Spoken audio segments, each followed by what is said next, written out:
कड़ाके की ठंड का समय था। रामपुर नाम के एक छोटे से गांव में मनोहर अपनी पत्नी कुसुम के साथ बड़े प्रेम से रहता था। उनके घर की माली हालत बहुत ही दयनीय थी।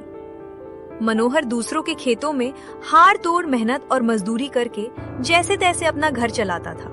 एक दिन जब मनोहर काम पर जाने के लिए तैयार हो रहा था, उसने कुसुम को आवाज लगाई। अरे सुनती हो कुसुम, तुम कहाँ हो? मैं काम के लिए निकल रहा हूँ, जरा बाहर तो आओ। पति की आवाज सुनते ही कुसुम तुरंत दौड़कर बाहर आई। जी कहिए। कुसुम, मैं काम पर जा रहा हूँ, तुम दरवाजा अच्छे से बंद करके अंदर ही रहना। बाहर बर्फीली हवा चल रही है और तुम्हारे पास तो पहनने के लिए कोई ऊनी कपड़ा भी नहीं है। मुझे डर है कि कहीं तुम बीमार ना पड़ जाओ। हमारी गरीबी ने हमें ऐसे मोड़ पर ला खड़ा किया है कि मैं अपनी पत्नी के लिए एक स्वेटर तक नहीं खरीद पा रहा। ये बात मुझे अंदर ही अंदर बहुत कचोटती है। अजी, आप ऐसा क्यों सोचते हैं? मुश्किल वक्त तो सबकी जिंदगी में आता है। आप मन छोटा मत कीजिए, सब ठीक हो जाएगा। और हाँ, आप भी अपना ध्यान रखिएगा। काम खत्म होते ही सीधे घर आ जाइएगा, क्योंकि ठंड का कोई भरोसा नहीं, शाम होते ही और बढ़ जाती है। हाँ कुसुम, तुम सही कह रही हो।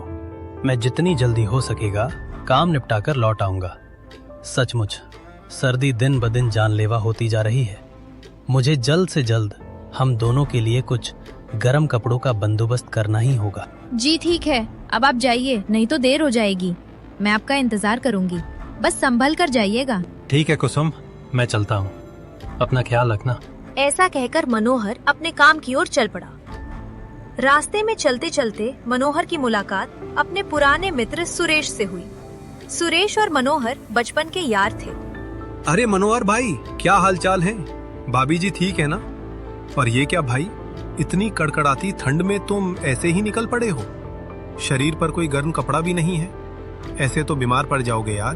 क्या बताऊं सुरेश भाई, हालात ही कुछ ऐसे हैं। गरीबी ने इस कदर जकड़ रखा है कि गर्म कपड़े तो दूर की बात है, 2 वक्त की रोटी का जुगाड़ करना भी मुश्किल हो रहा है। दिन भर दूसरों के खेतों में पसीना बहाकर जो थोड़ा बहुत मिलता है वो राशन पानी में ही खत्म हो जाता है। सबसे ज्यादा दुख तो इस बात का है कि मैं तुम्हारी भाभी के लिए भी ठंड से बचने का कोई इंतजाम नहीं कर पा रहा। अरे मनोहर, तो हिम्मत मत हार मेरे भाई, बुरा वक्त सदा नहीं रहता। तू तो इतना मेहनती है, देखना भगवान एक दिन तेरी सुनेंगे और तेरे आंगन में भी खुशियां आएंगी। मेरा दिल कहता है सब अच्छा होगा। हाँ सुरेश, बस उसी अच्छे दिन की आस में जी रहा हूं। पर कुसुम को ठिठुरते देखकर कलेजा मुंह को आता है। मेरे पास कपड़े हो ना हो, पर उसके लिए तो मुझे कुछ न कुछ करना ही पड़ेगा। बिल्कुल भाई, तू चिंता मत कर, सब ठीक होगा। वैसे अभी कहाँ जा रहे हो? अरे भाई, जाना कहाँ है? जमींदार रघुवीर जी के खेत में थोड़ा काम बाकी है, उन्होंने ही बुलाया है, बस वही निपटाने जा रहा हूँ। अच्छा, तो फिर तुम निकलो भाई, जल्दी काम खत्म करके घर चले जाना। ठंड बहुत ज्यादा है, मुझे भी दूसरे गांव जाना है किसी काम से। मैं भी निकलता हूँ। ठीक है भाई, राम राम। ऐसा कहकर दोनों अपने अपने रास्ते चल पड़े। मनोहर सीधे रघुवीर जी के खेत पर पहुंचा और काम में जुट गया। पेट की मजबूरी उसे इतनी ठंड में भी घर से बाहर खींच लाई थी, लेकिन ठंडी हवाएं बदन को चीर रही थी, जिससे उसके हाथ पांव सुन्न हो रहे थे। आज तो ठंड ने हद ही कर दी है। अगर मौसम ऐसा ही रहा तो मैं पक्का बीमार पड़ जाऊंगा, और अगर मैं खाट पकड़ लूं तो घर का चूल्हा कैसे जलेगा? ऊपर से कुसुम की फिक्र अलग सता रही है। बेचारी के पास ठंड से बचने का कोई साधन नहीं है। हे ईश्वर, अब आप ही कोई रास्ता निकालिए। खुद से बड़बड़ाते हुए मनोहर फिर से काम में लग गया।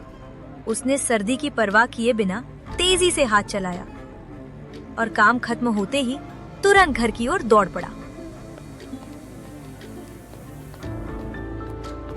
रात का सन्नाटा पसर चुका था। ठंड कल से भी ज्यादा भयानक हो गई थी। मनोहर और कुसुम अपनी टूटी चारपाई पर एक दूसरे से सिमट कर बैठे थे। तभी कुसुम ने धीरे से कहा, सुनिए, अगर ठंड का यही हाल रहा तो हमारा गुजारा बहुत मुश्किल हो जाएगा। मैं आपको इतनी ठंड में काम पर कैसे जाने दूं? आज जब आप आए थे तो आपका चेहरा ठंड से नीला पड़ गया था। कहीं आपको बुखार आ गया तो हम क्या करेंगे? कुसुम, मैं क्या कर सकता हूँ? काम पर नहीं जाऊंगा तो घर कैसे चलेगा? राशन भी तो लाना है। लेकिन तुम सही कह रही हो, ठंड बहुत जानलेवा है। अगर जल्दी ही गर्म कपड़ों का जुगाड़ नहीं हुआ तो हम दोनों मुसीबत में पड़ जाएंगे। आज तो रघुवीर जी का काम निपटा दिया, कल काका हरिराम ने बुलाया है। देखते हैं कल कितनी मजदूरी मिलती है, शायद उससे कुछ सहारा हो जाए। हाँ, आप सही कहते हैं। पता नहीं ऊपर वाला हमारी कैसी परीक्षा ले रहा है। एक तरफ ये जालिम ठंड और दूसरी तरफ ये गरीबी। अरे पगली, तुम इतना मत सोचो। मुश्किलें तो जीवन का हिस्सा है। इसका मतलब ये नहीं कि हम हार मान लें। हमें लड़ना तो पड़ेगा ही। और देखना, एक दिन भगवान जरूर कोई चमत्कार करेंगे। बस भरोसा मत खोना। आपने ठीक कहा जी, लेकिन देखिए आप अभी भी कांप रहे हैं। चलिए रसोई में चलते हैं, मैं खाना बनाती हूँ और आप चूल्हे के पास बैठ जाइए। आग की तपिश से आपको थोड़ा आराम मिलेगा। ठंड से बचने के लिए दोनों रसोई में चले गए। कुसुम ने चूल्हे पर खाना चढ़ा दिया और मनोहर चूल्हे के पास बैठकर आग तापने लगा। अब जाकर जान में जान आई कुसुम। इस कड़ाके की सर्दी में चूल्हे की आग के पास बैठने का सुख ही कुछ और है। तुम्हें पता है, बचपन में माँ जब खाना बनाती थी तो मैं भी ऐसे ही उनकी बगल में दुबक कर बैठ जाता था। अच्छा जी, तो आप बचपन से ही चूल्हे के किनारे बैठने के शौकीन हैं। खैर, आपने सही कहा। इस ठंड में आग के पास बैठने से बड़ी राहत मिल रही है। खाना भी बन रहा है और हम दोनों को गर्मी भी मिल रही है। हाँ कुसुम, पर ये तो आज की बात है।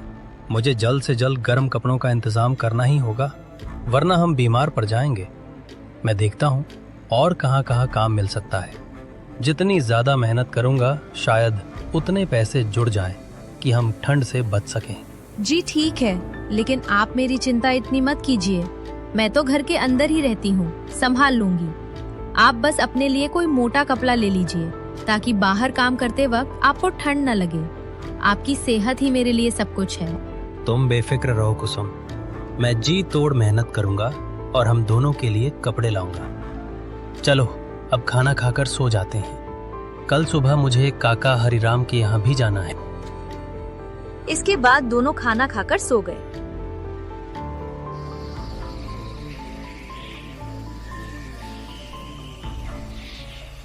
अगली सुबह मनोहर जल्दी उठा और काका हरिराम के घर के लिए निकल पड़ा। ठंड कम होने का नाम नहीं ले रही थी।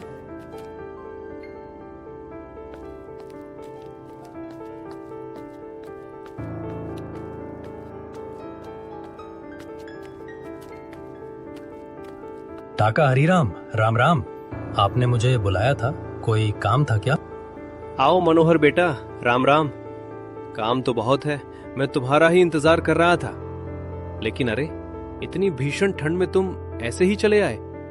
बेटा कुछ ओढ़ कर आना चाहिए था, नहीं तो बीमार पड़ जाओगे। काका हरिराम की बातें सुनकर मनोहर की आंखों में नमी आ गई। उसने भरे गले से कहा, काका, अब आपको अपने हालात क्या बताऊं। गरीबी ने हमें चारों तरफ से घेर रखा है।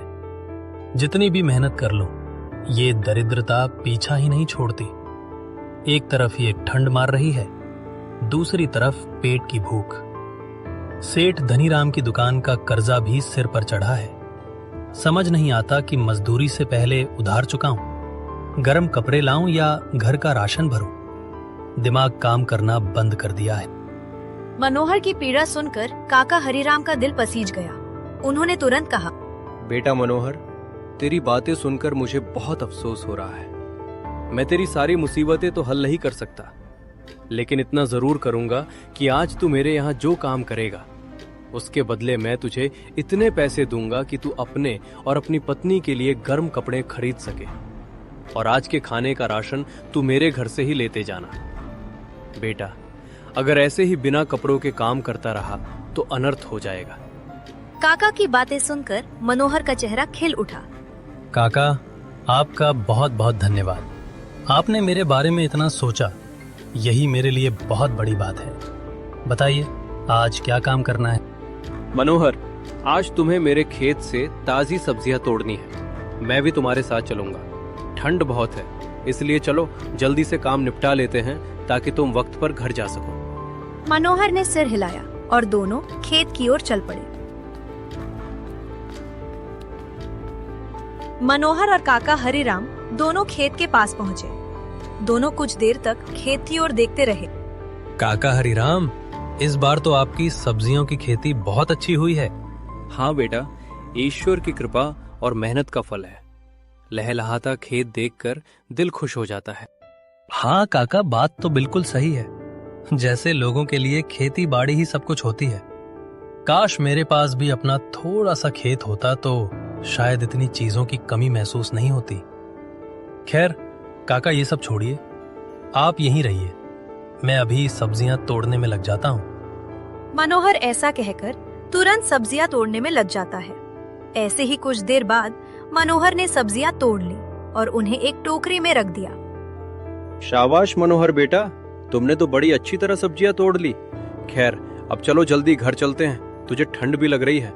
मुझसे पैसे और राशन ले लेना और सीधे घर ही चले जाना। काका हरिराम से पैसे और राशन लेकर मनोहर खुशी खुशी घर की ओर लौटा। उसके मन में तसल्ली थी कि आज वह गर्म कपड़े ले पाएगा। लेकिन रास्ते में उसे सेठ धनीराम मिल गया, जिसकी दुकान का उस पर काफी उधार था। अरे ओ मनोहर, अच्छा हुआ तू मिल गया। मैं तेरे घर ही आने वाला था। मेरे पैसों का क्या हुआ? महीनों बीत गए, तू टालता ही जा रहा है। मुझे मेरा पूरा पैसा अभी के अभी चाहिए। सेठ की कड़क आवाज सुनकर मनोहर घबरा गया। सेठ जी, मुझे माफ कर दीजिए। असल में ठंड बहुत है और मैं ज्यादा काम नहीं कर पा रहा। घर चलाना मुश्किल हो रहा है। ये थोड़े से पैसे मिले थे, सोचा था गरम कपड़े ले लूं। आप कुछ दिन की मोहलत और दे दीजिए, मैं पाई पाई चुका दूंगा। सेठ धनीराम बड़ा ही निष्ठुर आदमी था। मनोहर के हाथ में पैसे देखते ही उसकी नीयत बदल गई। रहने दे अपनी ये मनगढ़ंत कहानियां। तेरे हाथ में पैसे हैं और तू झूठ बोल रहा है। जब राशन चाहिए होता है तब तो दौड़ा आता है। अब पैसे देने में नाटक कर रहा है। ला, इधर दे पैसे। सेठ की कड़वी बातों ने मनोहर को तोड़ दिया। न चाहते हुए भी उसे वो सारे पैसे सेठ धनीराम को देने पड़े, जो उसने बड़े अरमानों से कमाए थे। ठीक है, हिसाब बराबर हुआ, अब तू जा सकता है। उसके बाद दोनों बिना कुछ और बोले अपने अपने रास्ते की ओर चल पड़े। रात का गहरा सन्नाटा छाया हुआ है। मनोहर चारपाई पर खामोशी से बैठे हैं। दोनों हाथ चिंताओं में बंधे हुए मानो किसी गहरे सोच में डूब गए हो। कुछ ही देर बाद कुसुम मनोहर के पास आ गई और चारपाई पर मनोहर के पास बैठ गई। जी, आप इतने परेशान क्यों लग रहे हैं? क्या हुआ? कुसुम, क्या बताऊं, आज काका हरिराम ने मदद की, राशन भी दिया और कपड़े खरीदने के लिए पैसे भी। लेकिन रास्ते में सेठ धनीराम मिल गया। उसने उधारी के लिए ऐसा तगादा किया कि मुझे मजबूरन उसे सारे पैसे देने पड़े। मैं फिर तुम्हारे लिए कपड़े नहीं ला पाया। अरे जी, आप इतनी सी बात के लिए दिल छोटा क्यों कर रहे हैं? उधारी तो चुकानी ही थी। अच्छा हुआ बोझ उतर गया। रही बात कपड़ों की, तो जब फिर पैसे आएंगे तब ले लेंगे। अब तो हमें इस ठंड की आदत सी हो गई है। हम चूल्हे के पास बैठकर रात काट लेंगे। आप परेशान ना हो, आपका साथ है तो सब ठीक है। कुसुम, सच में तुम्हारी जैसी समझदार पत्नी पाकर मैं धन्य हो गया। इतनी तकलीफों में भी तुम कभी शिकायत नहीं करती। मेरे पास दौलत नहीं है, पर तुम ही मेरी सबसे बड़ी दौलत हो। और मैं हमेशा आपके साथ रहूंगी। चलिए, अब इन बातों को छोड़िए और आग के पास बैठिए। खाना खाते हैं और सो जाते हैं। आप थक गए होंगे। कुसुम के ऐसा कहने पर दोनों रसोई में आ गए।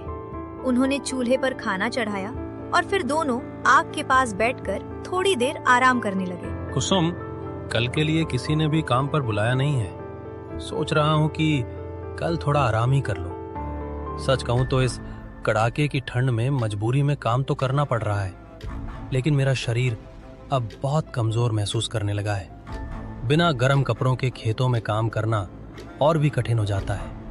ठंडी हवा हड्डियों तक चुभ रही है और कब तक ऐसे चल पाएगा, यही समझ नहीं आ रहा है। आप मुझे बताएं या ना बताएं, मुझे सब समझ में आ जाता है। इस ठंड में घर के काम करना ही मुश्किल हो जाता है। तो ठंडी हवा में खेत पर काम करना कितना कठिन होता होगा मैं अच्छी तरह जानती हूँ। अगर कल कहीं काम नहीं है तो थोड़ा आराम कर लेना ही ठीक रहेगा। लेकिन सुनिए, आप हमेशा मेरे बारे में सोचते रहते हैं, कभी कभी अपने लिए भी सोच लिया कीजिए। अपने लिए कुछ गर्म कपड़ों का इंतजाम कर लीजिए ताकि काम पर जाते समय आपको तकलीफ ना हो। आपको यूं ठिठुरते हुए खेत पर जाते देखना मुझे बिल्कुल अच्छा नहीं लगता। कोशिश तो मैं कर ही रहा हूँ कुसुम, पर मैं क्या करूँ, किस्मत जैसे कभी साथ ही नहीं देती। आज कितने सपने लेकर काका हरिराम से पैसे और राशन लेकर घर लौट रहा था, लेकिन किस्मत को शायद यही मंजूर था कि सेठ धनीराम की उधारी आज ही चुका दूं। अब तो कल के लिए भी कोई काम नहीं है। समझ नहीं आता भगवान, मेरी किस बात की परीक्षा ले रहे हैं। दिल में बस यही डर लगा रहता है कि कहीं मैं तुम्हें और घर को संभालने में कम ना पड़ जाऊं। आप बेकार की बातें सोच रहे हैं। मेरी मानिए, अच्छा ही हुआ कि कल कोई काम नहीं है। अब आप कल पूरे दिन आराम कीजिए और चाहें तो दिन भर इस चूल्हे के पास बैठकर गर्मी ले सकते हैं ताकि आपका शरीर थोड़ा संभल जाए। और सुनिए, ये सब बातें बार बार खुद से मत कहा कीजिए। आप हमेशा अपने बारे में इतनी चिंता जताते हैं और सच कहूँ तो मुझे बिल्कुल अच्छा नहीं लगता आपको ऐसा टूटा सा देखकर। अभी इन फिजूल की बातों को छोड़िए और थोड़ा सुकून से बैठिए।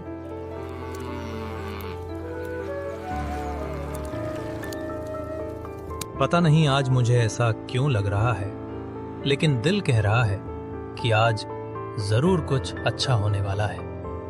खैर, जो भी होगा, उम्मीद है अच्छा ही होगा।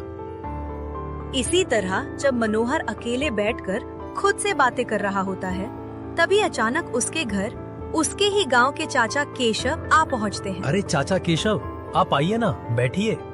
मनोहर के ऐसा कहने पर चाचा केशव चारपाई पर बैठ गए और बोले, मनोहर, अच्छा हुआ आज तू मुझे घर पर ही मिल गया। दरअसल मेरे खेत पर थोड़ा काम था, बीज बोने का वक्त भी हो चुका है, इसलिए मैं तुझे बुलाने ही आया था। ये तो और भी अच्छा हुआ कि तू घर पर मिल गया। अब मेरे खेत का सारा काम आज ही पूरा हो पाएगा। चाचा केशव की बातें सुनकर मनोहर को थोड़ा अच्छा भी लगा, क्योंकि काम मिलेगा तो राशन के पैसे भी आ जाएंगे। लेकिन मन का एक कोना उदास भी हो गया, क्योंकि कई दिनों से कड़ाके की ठंड में काम करते करते उसका शरीर बेहद कमजोर पड़ चुका था और आज तो उसने पूरा दिन आराम करने का सोचा था। अरे मनोहर बेटा, किस सोच में पड़ गया? चलोगे ना बेटा?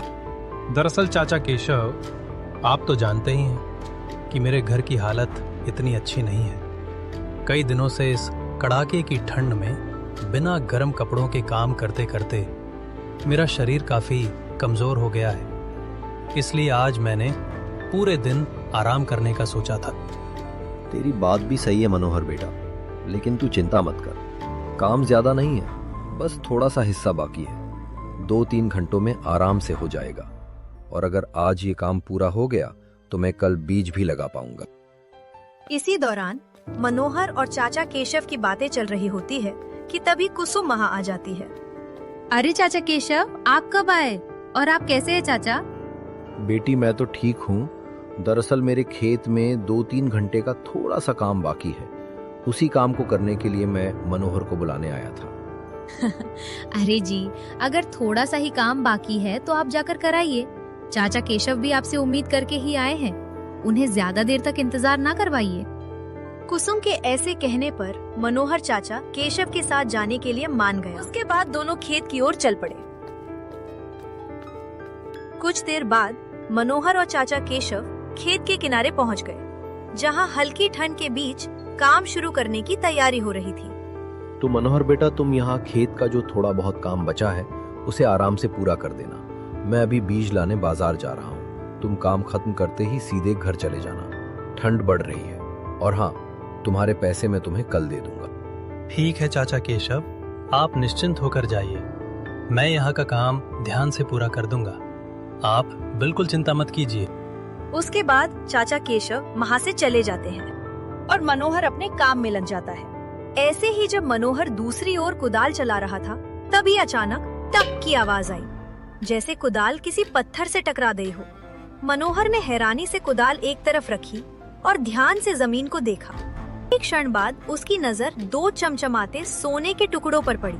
यह देखकर मनोहर की खुशी का ठिकाना नहीं रहा।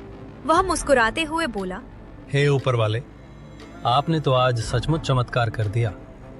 सुबह से ही मन में एक अजीब सी उम्मीद थी कि कुछ अच्छा होने वाला है और आपने वो पूरा कर दिया। चाचा केशव का भी भला हो, जिनके कहने पर मैं आज काम पर आ गया। आपका लाख लाख शुक्रिया ऊपर वाले, आपने मेरी किस्मत ही बदल दी। उस दिन मनोहर के जीवन में एक नया सवेरा हुआ। उन सोने के टुकड़ों ने उसकी गरीबी को जड़ से मिटा दिया। जो जरूरतें पहले सपने जैसी लगती थी, अब वे पूरी होने लगी। घर में राशन, गरम कपड़े और खुशियां वापस लौट आई। मनोहर और कुसुम अब हर दिन ईश्वर का धन्यवाद करते हुए एक सुखी और संतोषजनक जीवन बिताने लगे।